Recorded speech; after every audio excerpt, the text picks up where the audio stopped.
এখন তো যান মালের কোনো নিরাপত্তা নাই। এখন দিনের বেলা বাসা থেকে চলে আসবো, তা বাসায় সবকিছু সেফটি আছে নাকি সেটাও আমরা জানতে পারি না। আমাদের বাসায় পাশে আমাদের একই ফ্ল্যাটে হচ্ছে একজনের কি হয়েছে জানেন, ওনার ওয়াইফ গেছে বাচ্চাদেরকে নিয়ে স্কুলে, আর ওনার হাজবেন্ড বাসায় আছে, হাজবেন্ড আটকা রাখে ঘরের সমস্ত জিনিস নিয়ে গেছে। কি এখন কোনো নিরাপত্তা আছে? নিয়ে গেছে কারা? কারা এখন সেটা তো আপনারা খোঁজেন কারা নিয়ে গেছে। এটা কি প্রশাসনের কাছে কোনো অভিযোগ করা হয়েছে? কোনো অভিযোগ নাই, এখন কোনো প্রশাসনের কোনো কিচ্ছু করছে না, সব দুর্বল। প্রশাসন এখন কি করলে না করলে ওরা কিচ্ছু করছে না, ওরা হাতে চুরি বেঁধে বসে আছে। মানে কোনো অভিযোগ করলে কি প্রশাসন নিচ্ছে না? কোনো কিছুই নিচ্ছে না। কোন জায়গায় অভিযোগ নেয় নাই?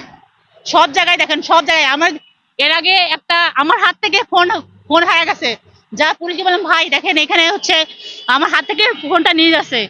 কই আপু নিয়ে গেলে আমরা কি করব বলেন? এরকম করে চলবে বাংলাদেশ? আগের সরকার ভালো ছিল, আপনারা যদি দেশকে বাঁচাতে চান তাহলে শেখ হাসিনাকে নিয়ে আসেন।